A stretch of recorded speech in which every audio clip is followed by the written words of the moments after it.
Number 1 అవ్వడానికి బాటలేసింది కూడా గాంధీ కుటుంబం.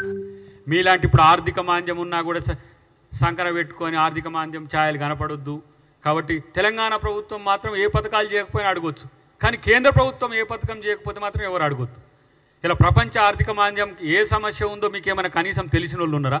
ఇప్పుడు ఆయన జయశంకర్, ఆయన పేరేదో విదేశాంగ శాఖ మంత్రి, ముందే సమాచారం ఇచ్చినాం. మరి ఆయన దేశద్రోహి కాడా?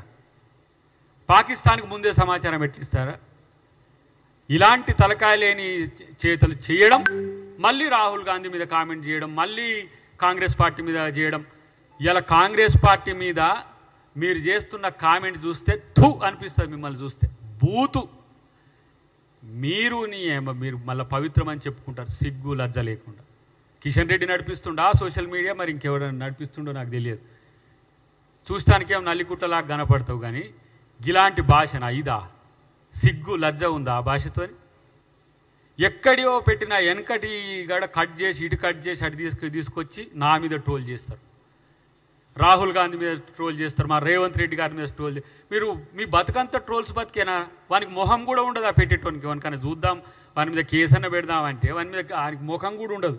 ఎతికితే మళ్ళీ వాడు మనం కౌంటర్ పెట్టంగానే మళ్ళీ పోతారు. ఇంత నీచాతి నీచమైన బూతు పార్టీ అలా బీజేపీ పార్టీ, నిజంగా కూడా బూతు జనతా పార్టీ అది నాకు అనిపించింది. ఈ వారం రోజులు అయితే చెవులు రింగుమని నాకు చూసిన ఇంత నేను ఊర్లో పుట్టినా రచ్చబండల మీద పంచాయతీలు చూసినా కానీ ఊరి బూతులు కూడా పనికిరావురా నాయన. ఎక్కడ పుట్టినరా మీరు? సిగ్గు ఉండాలి. కిషన్ రెడ్డి నువ్వేనా నడిపించేది? రేపు అదే పరిస్థితి వస్తే మా సోషల్ మీడియా వారియర్స్ కాదు, మా కాంగ్రెస్ కార్యకర్తలు మరి మీ సంగతి చూసుకుంటారు.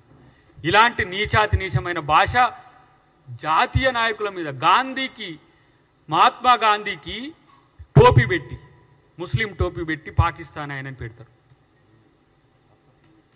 నెహ్రూకు